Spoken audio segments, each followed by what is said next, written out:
You talking to us? No.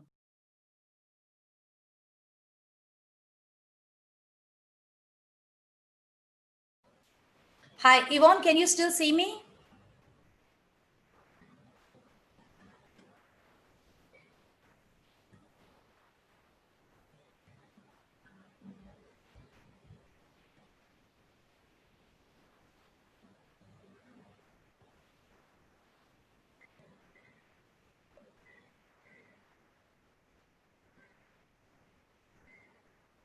Why has my header gone? My background changed. It was all right before, wasn't it? I can still see it, Yvonne. But I've got it. It's saying, is it the right way around for you? Because for me, it's Yeah. Oh, okay. Well, maybe just for me. It looks right, total pro. Oh, thanks. Sorry. When I'm looking at it, it looks different. It looks wrong way around. But okay. No, it looks perfect for me. WEF Bangalore 2020. It's all there. Thank you. Must You're be just set. my end. Thanks. You're welcome.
I think 5 minutes to go. It's 15:05. So, yeah. And they would be 11 and 11 minutes for each speakers. I just thought that I'll let you know. And in case I think that you're running out of the time, that I'm going to ring this bell.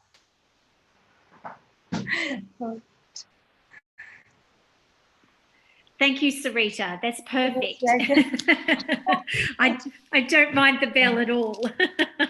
Perfect. That's great.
Yes, ma'am.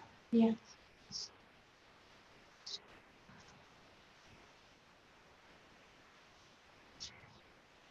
Right.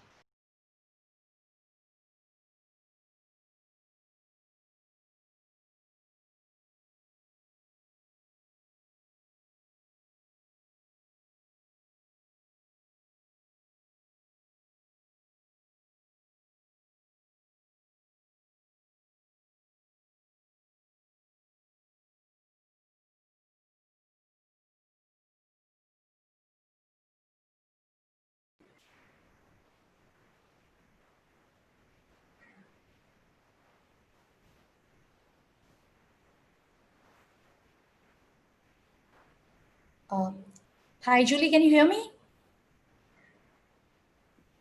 Yes, I can. Hi, Sarita. Yes. Hi. I think it's time to start our session. Okay. Good afternoon, everyone out there.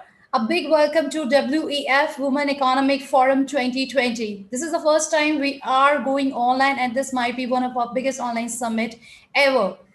We have two beautiful experts on board, Miss Yvonne Witter and Miss Julie Parker, who are going to share their expert opinion on the importance and impact of conscious leadership.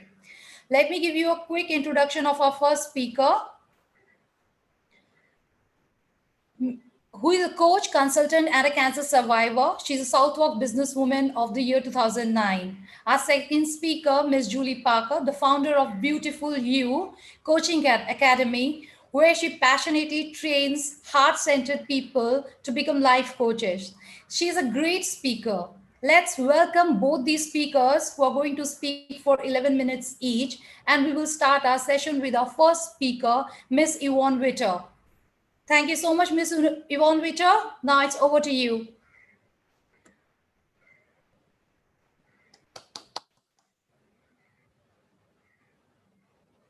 Hi, greetings everyone, and special thank you to WEF for hosting and all the organizers and moderators.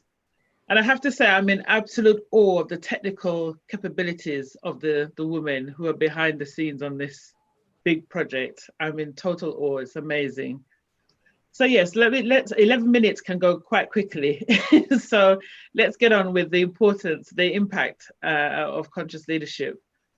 So conscious leadership is founded on a fairly simple model, but there are many practices that can cultivate consciousness.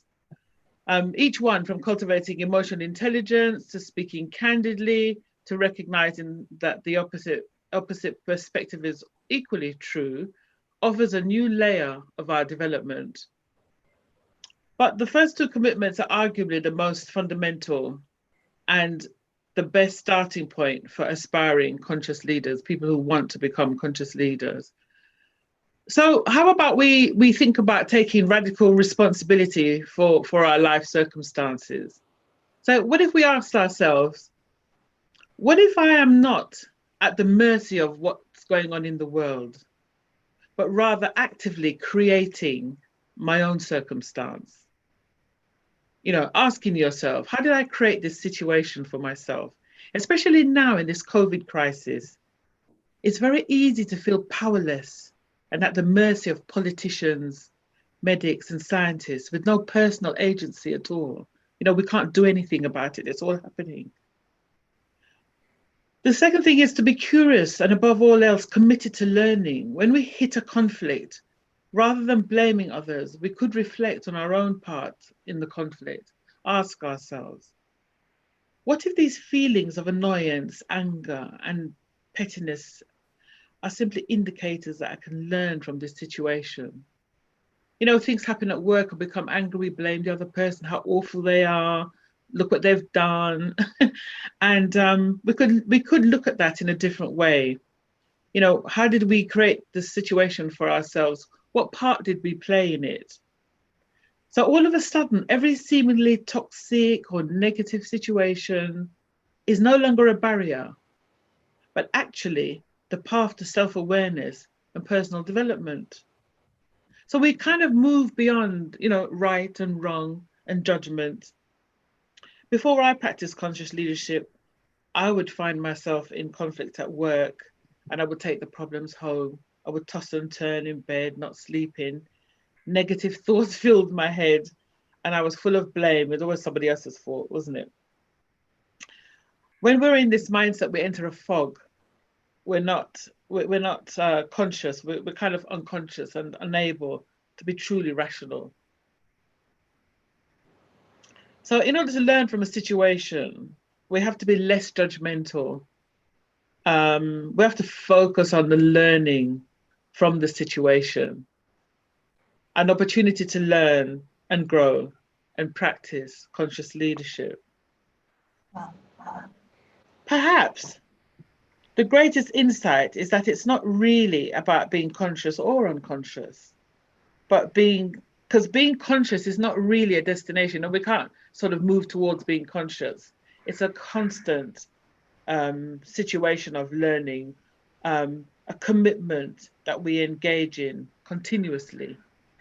And when we do, we open ourselves to a world of possibility, learning, and growth.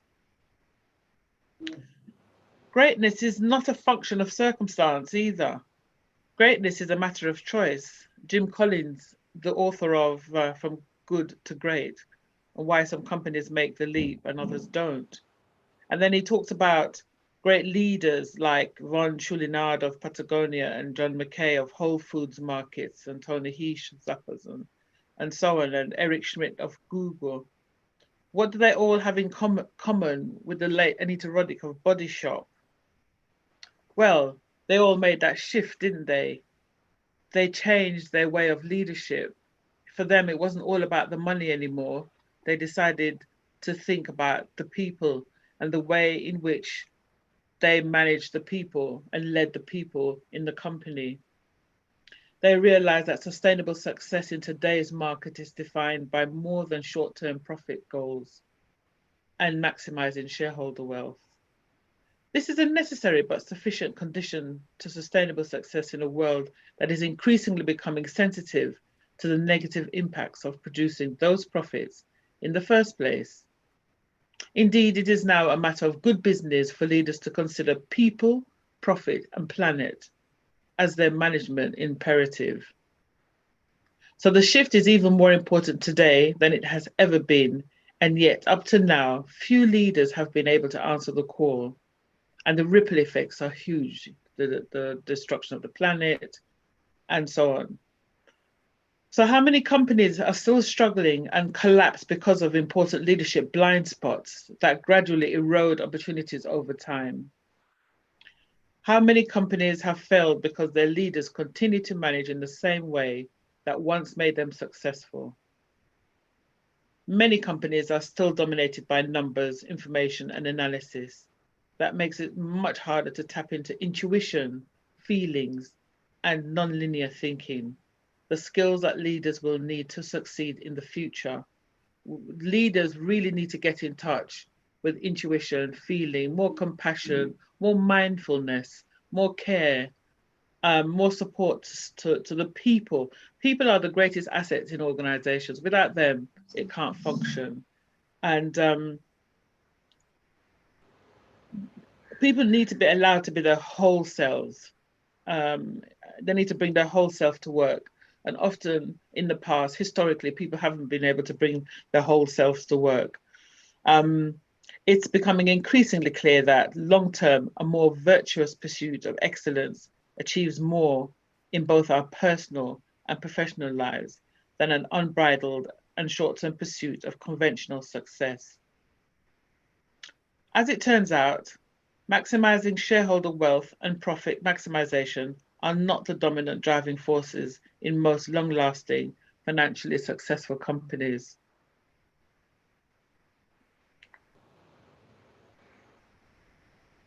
The core of leadership is vision. Vision is seeing the potential purpose hidden in the chaos of the moment, but which could bring to birth new possibilities for a person, a company, or a nation. What are we doing for time?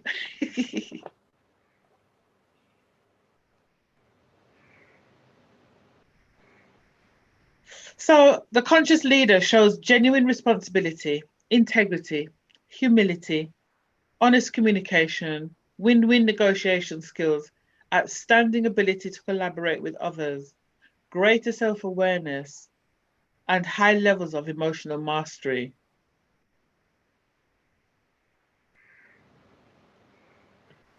There are a number of leaders who are now trying to make mindful leadership and corporate cultural evolution a key priority in their organizations.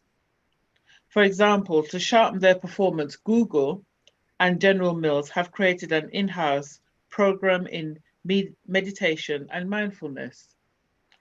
John Mackay is consciously pursuing a corporate culture geared towards individual self-realization and transformational change. And companies like Zappos are intent on cultivating values such as personal growth, happiness, and learning as essential to achieving lasting business success. So companies are now putting people at the center of their operations and not as disposable elements of the business.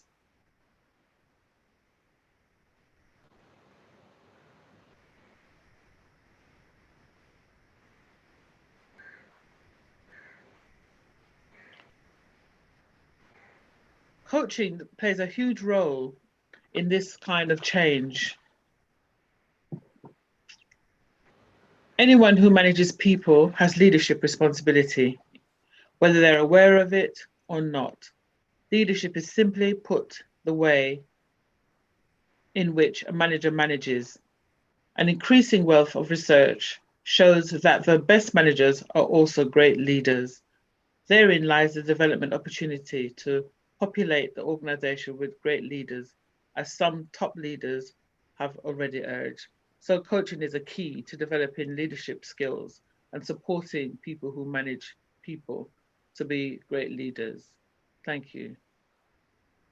Thank you so much, Ms. Rita. It is really extremely informative, and I'm sure our audience must have enjoyed and gathered a big knowledge from it. Now to our second speaker, Ms. Julie Parker. Audience, please welcome again our second speaker. And over to you, Ms. Julie Parker.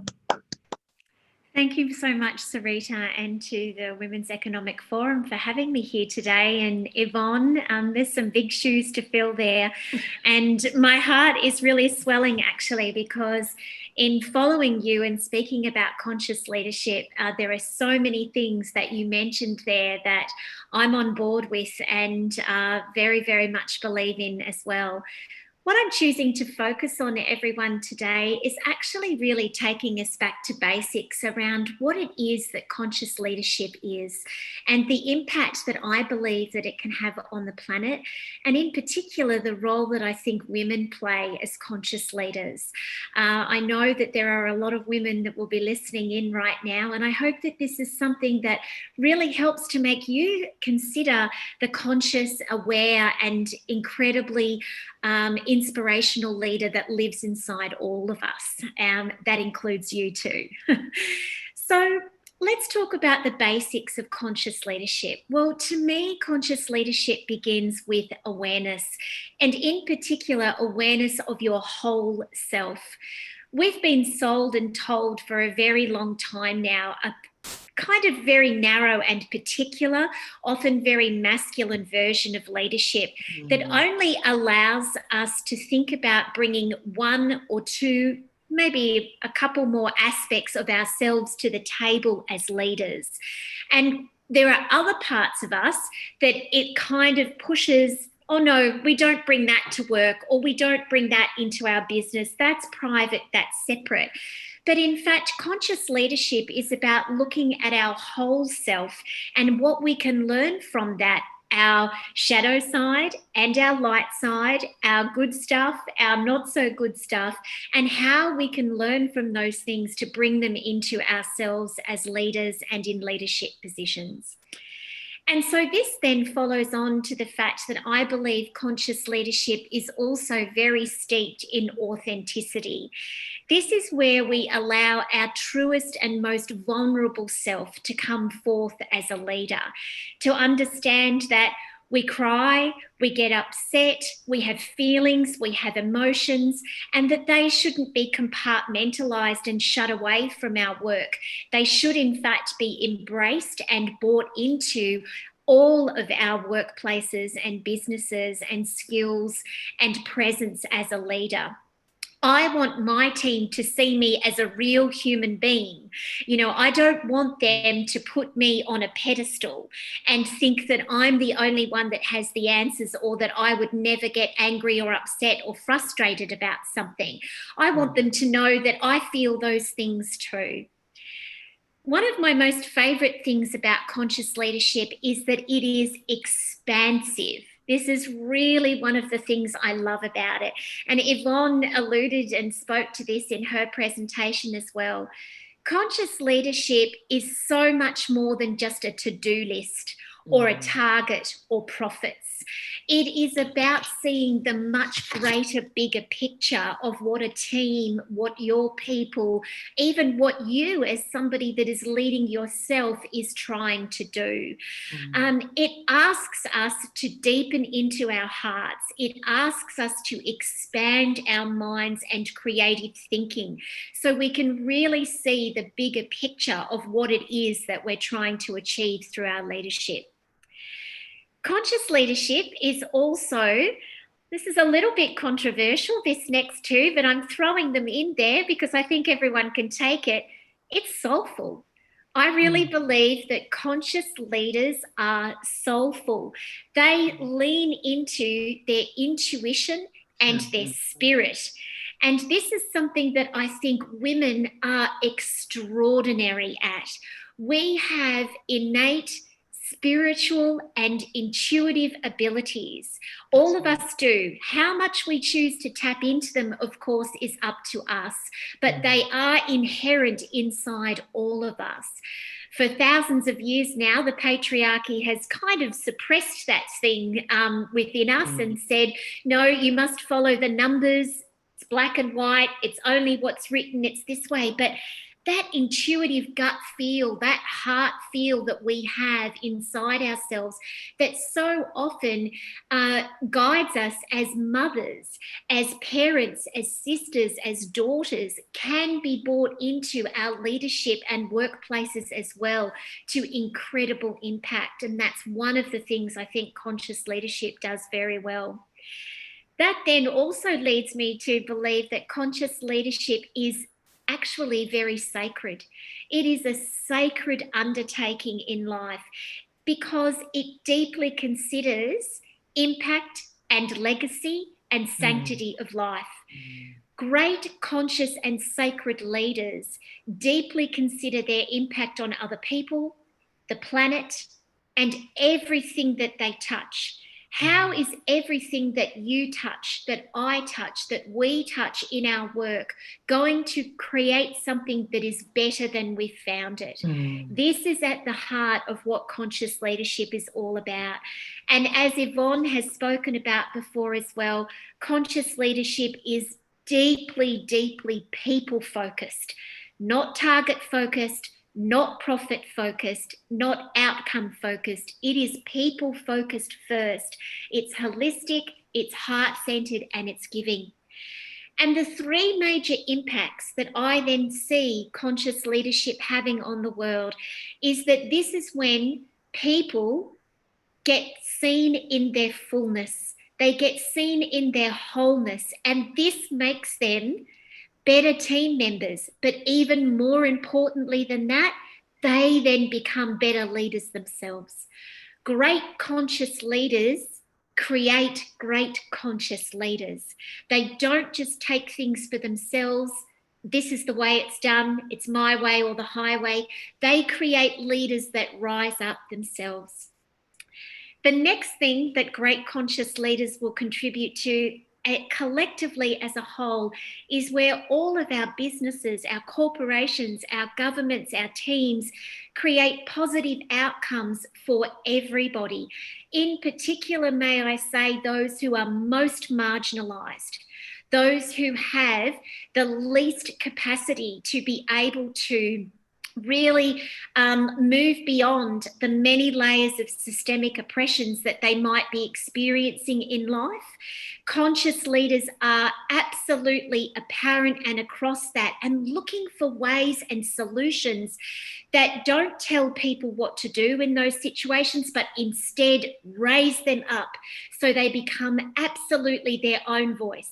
There is no such thing as the voiceless to a conscious leader, only those that are consciously not heard. And there is a very, very big difference between those two things. And finally, how then can conscious leaders, if we take all of these things into account, wholeness, soulfulness, sacredness, expansiveness, people focus, then not actually contribute to the collective raising and healing of humanity? They can, they do, and they will.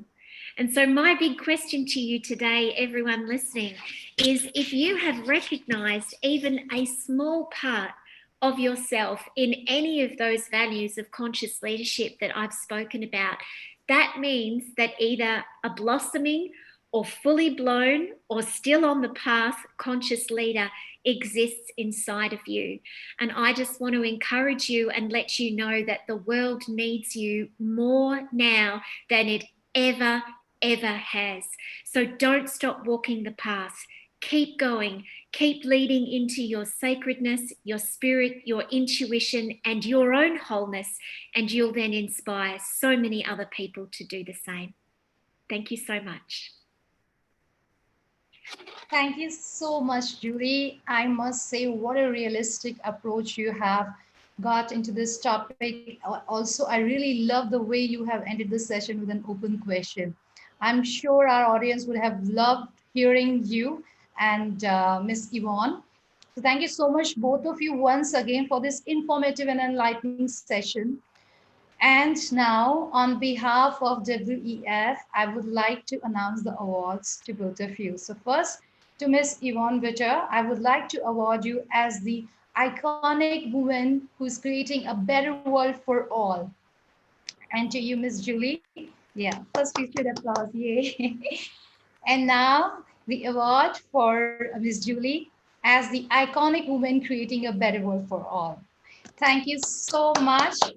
What Thank an you. honor to meet both of you on this platform. And really, it was very, very informative. And thank you so much for being here. Thank you. Thank you. Thank you, Sarita, Yvonne. will we? Thank you, Sarita. Sarita, will we get the recording? I have to get back to posted. you on this from WEF, because we were also asking and very keen in knowing, can we get the recording, etc. or not. But let me just get back to you, Yvonne, on this, and hopefully we get it, because I really know, I understand that we all want to put it on our social media immediately. Very honest there. But lovely to meet both of you, and have a wonderful day ahead. I really don't know what is the time zone at your end right I know, it's crazy. Was it, Julie, are you in Australia? I am in Melbourne, Australia. It is now I'm 8 curious. p.m. in the 8 o'clock at night. night. To know what time it is. What time is it? It's 8 p.m. 8 p.m. Well, we're following you. It's going to be 3:30. So thank you. All right. This one, so would like to say goodbye. All the best to you both. Okay. Bye-bye. Thank you. Bye-bye. Bye, Julie. Bye. Bye-bye. Job done. Lovely.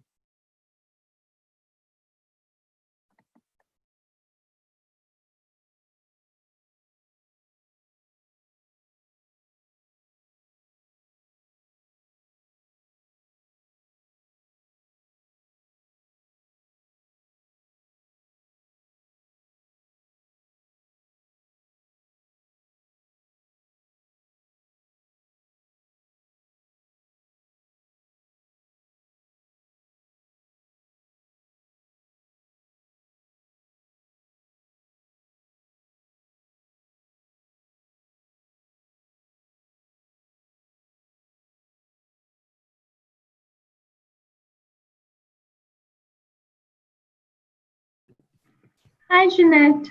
Are we allowed to Hi, talk? Pooja. Are we allowed to talk? I don't know if it interferes I with. can't hear you. Can you hear me now? No! Oh no! Try now.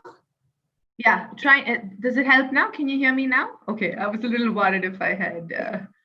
Okay, so I said I wasn't sure if we were allowed to talk if it's interfering with the other person. I don't know how the process works. But great to meet you. We're wearing the same color today. How's that for synergy? I love it. And same colors, yeah. But I read about your story. I'm so sorry to hear about the loss of your daughter. Gosh, I just looked at your profile later and I was like, oh my.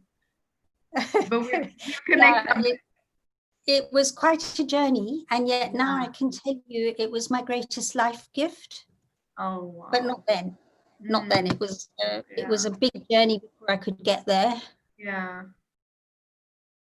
Fantastic. Anyway, Okay. just so lovely to see what you've achieved and what you do, and Yeah. I'm so looking forward to chatting to you some more after Likewise, this. likewise. Let's connect. I think we'll connect on LinkedIn and then we can exchange numbers and stay in touch. Where are you based out of? I'm in UK at the moment. I do spend some time in Kenya, which is Okay. where I'm Wow. from. But I'm in Oh. UK, Oxford. Okay. Lovely. Fantastic. Looking forward to getting to know you, dear. Yes, me too. I wonder when we're starting. Yeah, I don't know because it just said 3:30 to 4 for the both of us, and I don't know how they're going to kind of sequence it or what happens.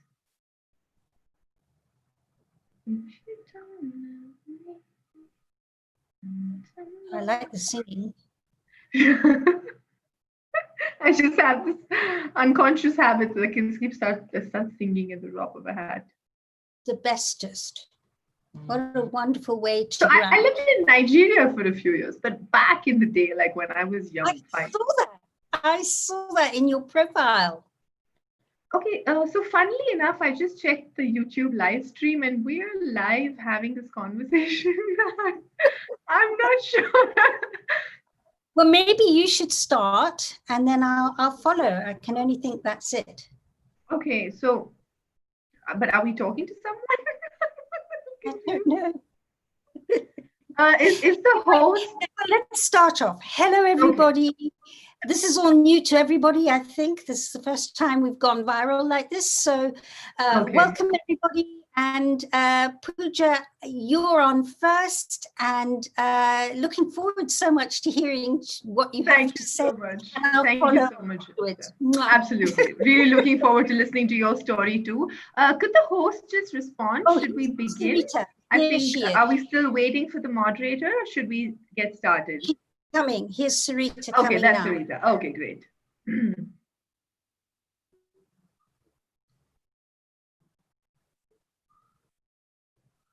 It says Sarita's connecting to audio. Audio, yeah.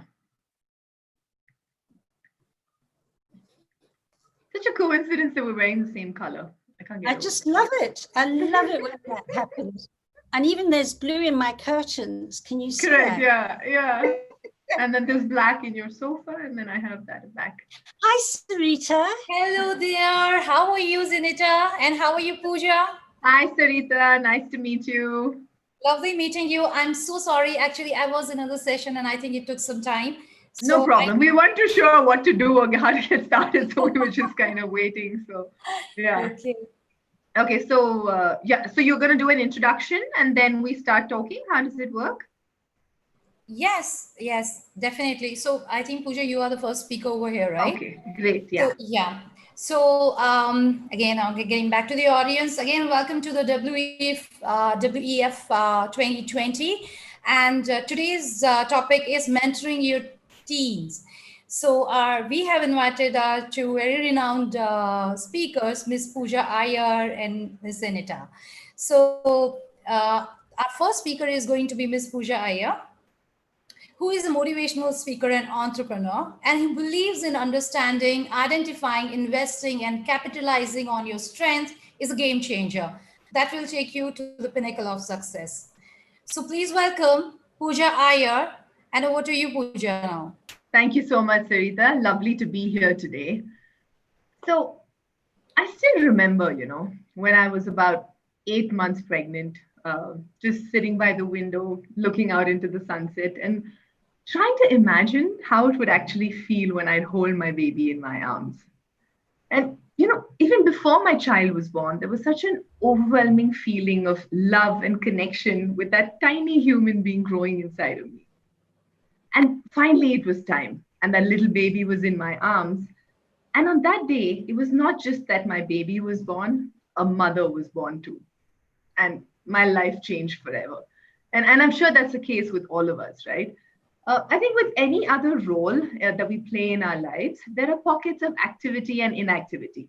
But once the parent switch is turned on, it's never really turned off. I mean, just looking at their tiny hands and feet, their cute cheeks, and the baby smell, it just fills you with so much of love your heart could burst.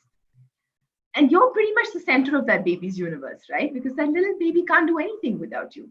And then the baby grows older and they're still hanging on to every word of yours. And that feeling that you are wholly and completely responsible for that little person is incomparable. And then the baby grows some more. And before you know it, you're knocked off your pedestal. Now you're met with defiance and eye rolls. So what just happened? Who took your sweet baby and replaced them with this sulky teenager? Welcome to teenhood. Now, being a teenager is hard, and being the parent of a teenager can sometimes feel even harder. As teenagers begin to assert their independence and identify themselves, they also have so many behavioral changes that sometimes it seems very bizarre and unpredictable to parents, right? Your little child who couldn't bear to be separated from you now doesn't want to be seen within 20 feet of you. And as parents, this can sometimes be a little hard to endure. Because the truth is, parenting a teenager is never easy. And sometimes you're just going to be exhausted from lying awake at night, worrying about them. Where are they? What are they doing? What are they going to do with their lives? Who are they with? Are they safe? Right? And sometimes you're despairing over failed attempts to communicate. There seem to be endless fights all the time. There's defiance, there's sulkiness, moodiness, rebellion. But did you actually know that to a certain extent, this can all be attributed to the large number of biological changes that are going on in a teenager's body? Okay, and understanding adolescent development can actually help you understand your teen better. So scientifically speaking, what really happens in a teenager's brain, right? Now, the main change that occurs is in the prefrontal cortex. Now, this is the part of the brain that we use to manage emotions, make decisions, reasoning, looking at the consequence of actions, and controlling impulses. Now, this part of the brain is actually restructured during the teenage years. And this remodeling actually kind of starts at the back of the brain and then moves forward, okay? And the prefrontal cortex is remodeled at the end.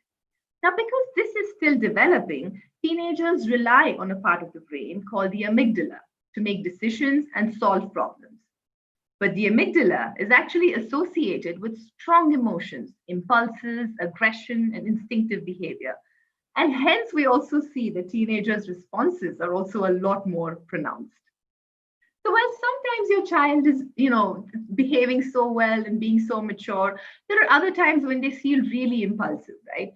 So it can be attributed to the surge of emotions and the whole development process that's going on in the chain. Because teenagers have brains that are still under construction and still working to grow into an adult brain. So what can we actually do as parents? Now, the most important thing to remember is that you are the adult, okay? You are your teenager's best role model. And that how you behave is very important. And the most important thing is try not to take it personally. What they're doing is not targeted at you. That's just how they're responding to different situations, right? So how can you mentor and guide your child through this difficult time? My suggestion would be pick your battles. Don't sweat the small stuff. I think for us as parents, we're always walking a fine line between too much and too little. Should we be authoritative? Should we be lenient? Should we be strict? Should we be indulgent? I think what worked best for me is that my yeses meant yes and my no's meant no. Okay, So if as a parent you constantly waver and oscillate and your kid senses your indecision, then they actually get a feeling that you don't really mean what you say.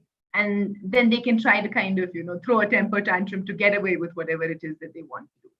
Okay, because the truth is, at a very large extent, whether your child is a teenager or a toddler, some amount of boundaries actually help. Okay, and with a teenager, I would suggest that if you're looking at enforcing boundaries, you'd rather sit down with them, discuss this. Correct? We talk about, okay, if you want to, determine how much phone time you have, screen time, spending time with friends. Don't just go and enforce it and say this is what you have to do and this is not what you have to do.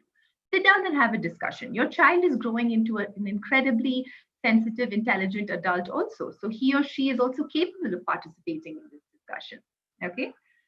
Now, what you need to focus on are a couple of key things to improve your interaction with your child.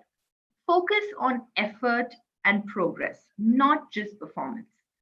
As a society, we're obsessed with performance metrics and key indicators, right? And many a time we take a similar approach to parenting.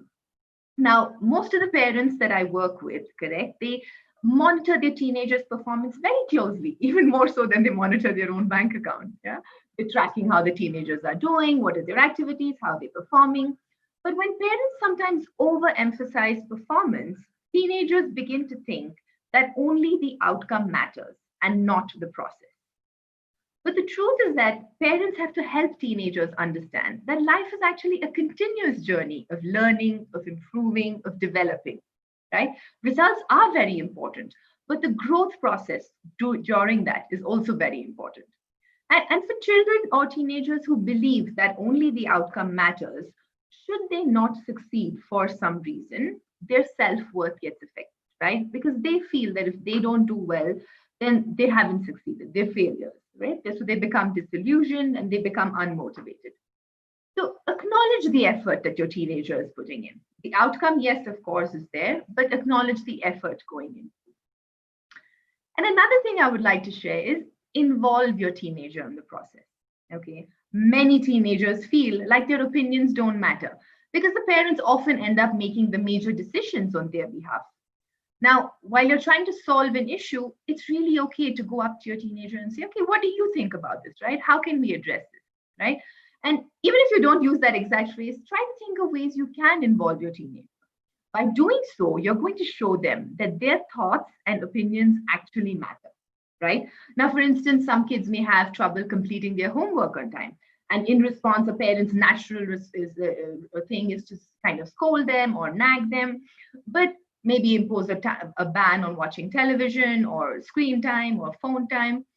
But I think a better approach could also be that you sit down with your child and say, what is the problem? Why are you unable to kind of complete this, right? And I wake you up early every morning and you should kind of sit down and do it. And why aren't you? And the child then comes back and says, you know what, mom, can I actually, stay up late in the night? Because in the mornings, I'm just really sleepy and I don't want to do it in the morning, correct?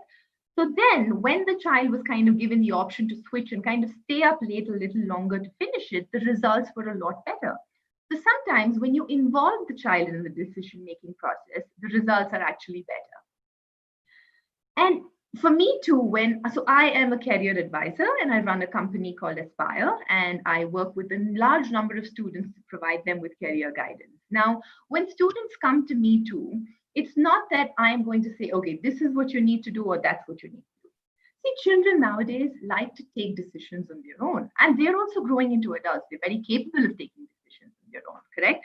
So our job as parents, as educators, as mentors and guides for these young children is to set the stage for them, right? Give them the options. Let them know what are the pros and cons of different things, and let them feel like they have made the decision, because only then can they kind of stick through and follow through with it. Another thing that I've seen a lot of parents do sometimes is kind of speak negatively about their teenagers in front of other people, Someone's saying, my son's so lazy, I doubt he'll ever succeed. My daughter isn't ambitious enough to accomplish anything. He doesn't have any perseverance. So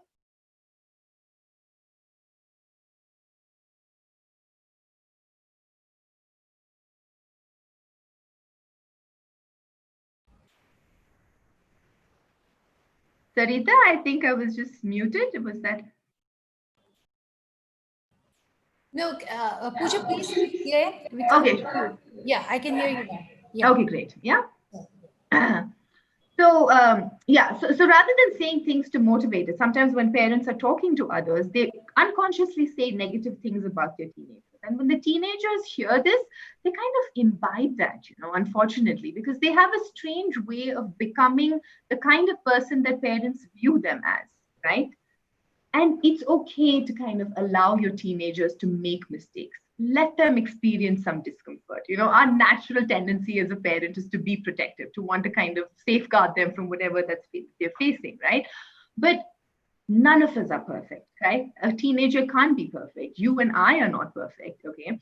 And a lot of times, by allowing them to go through these experiences is how they will be able to grow, correct? So give them the leeway, let them do something, let them go through the struggle, the disappointment of something not working out, and that will really help shape their personality. Okay. And another thing I would suggest is let natural consequences run their course. Now, nagging seems to be an often used tool by a lot of parents, right? For kids to get to clean your room, do your homework, don't stay up late, stop playing with your phone, different things like that, right? So, and all of us at some point or the other tend to do this with our kids. But if the truth be told, nagging never really works. The child just switches off when they hear too much of the same thing being repeated. Yeah. So I would suggest that you can actually let things run a natural course. And let me just give you an instance of this. Now, suppose your son comes back from school every day and he takes off his uniform and just throws it on the floor, okay? And you've told him a couple of times, pick it up and put it in the laundry basket. Don't leave it lying on the floor. But that's the same pattern that happens. And so what do you do next, right? The next time it's you tell him once, and if he doesn't pick it up, you pick it up and put it in the laundry basket. Try not to do that, okay? Hi, Pooja, I say that you have half a minute to go. I have half a minute to go. Okay. Okay, great. Yeah, so I think this is a topic that we can really talk a lot about. Okay. But I think just broadly looking at it, what teenagers really need from their parents is to be the calm in their storm, to be given a lot of patience, okay, a lot of guidance too, even when they're not really accepting of it. And for us as adults to remember what it was like to really be a teenager and to love them fiercely and unconditionally, even when they're not very lovable. Thank you very much. Great, Pooja. Lovely to hear such an original speech. And now, ladies and gentlemen, please welcome our second speaker, Ms. Janetta Berry, who's the CEO and founder of the Epiphany Process. By the way, she has walked the walk and talked the talk when it comes to working through trauma and crisis. Please welcome Ms. Janetta Berry. Janetta, over to you now.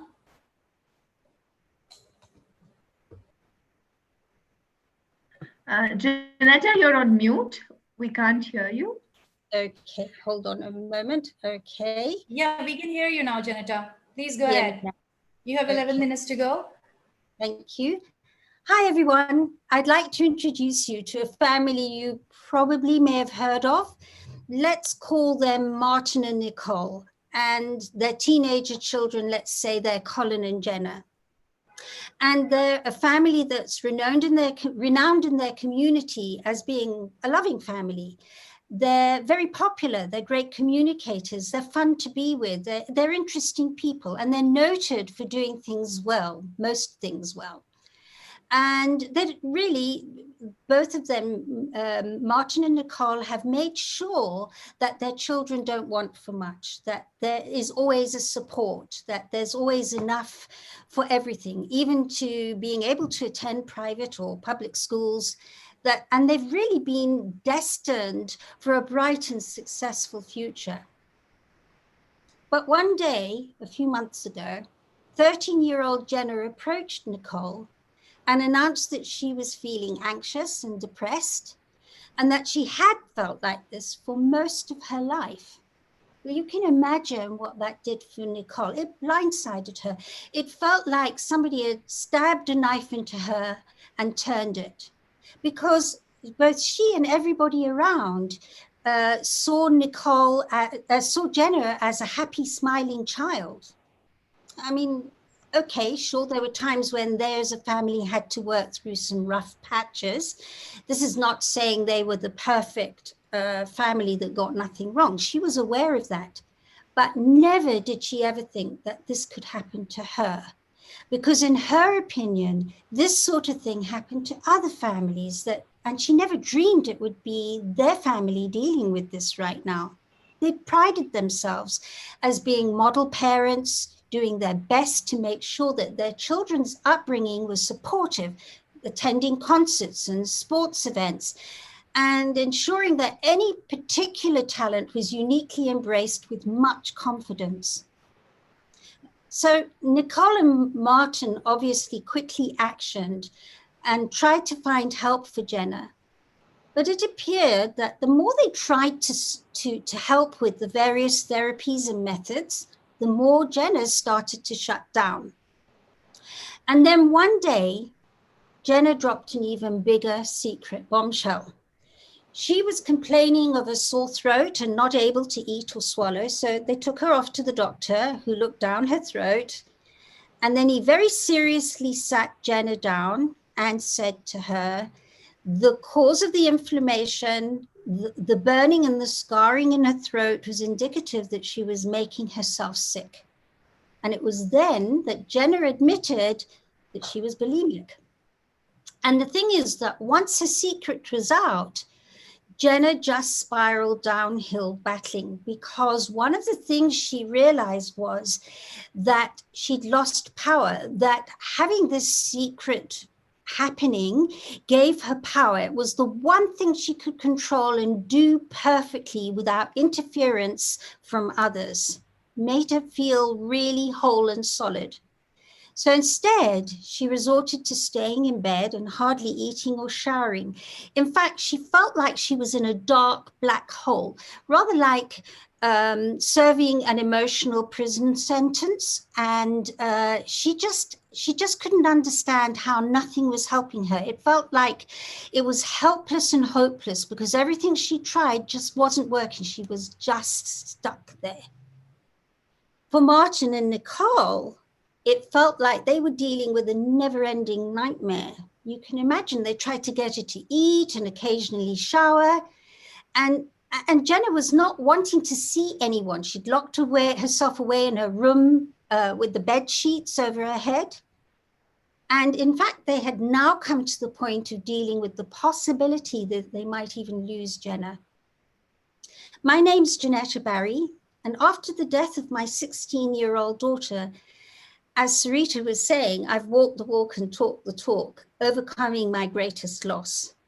And I've worked with people online all over the world for the past 10 years, assisting them from their day-to-day challenges, and even been flown into assisting victims of terrorist attacks. And I've helped others like Jenna to powerfully manage and balance out their anxiety and deep depression. So when Nicole and Martin and Jenna sat with me to work Jenna's challenges through, I was able to guide Jenna to understand and embrace how judgmental and fearful she was of her negative human qualities. In fact, there are nearly 5,000 human qualities listed in the dictionary. I don't know if you knew that. And obviously approximately half are negative. So if you're judging the negative side of you all the time, it means you're judging half of who you are. Let me tell you a secret, most of us do.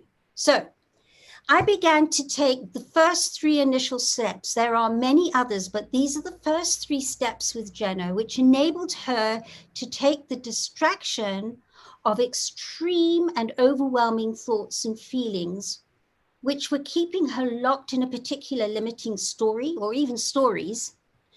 And when through these questions, she was able to peel away those distractions, she began to be able to embrace a bigger picture from a place of centered manageability.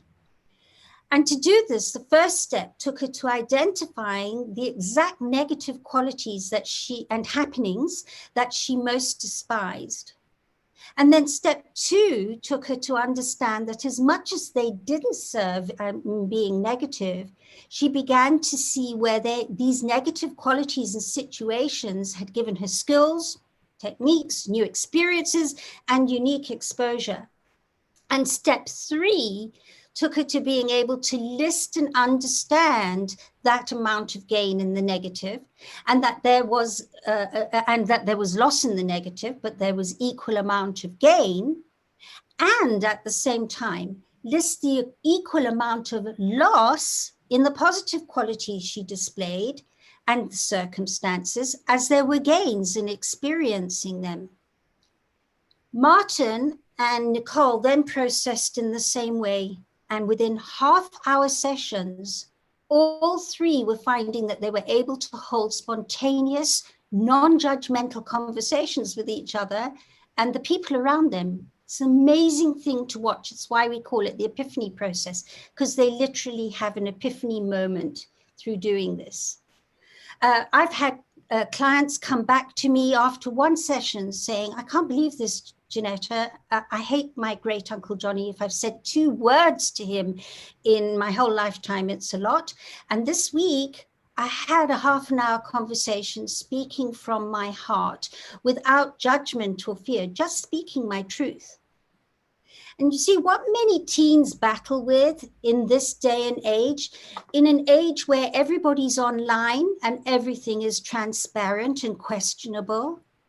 They have unanswered questions about the contradictions about themselves and about life, and that leaves them feeling disempowered.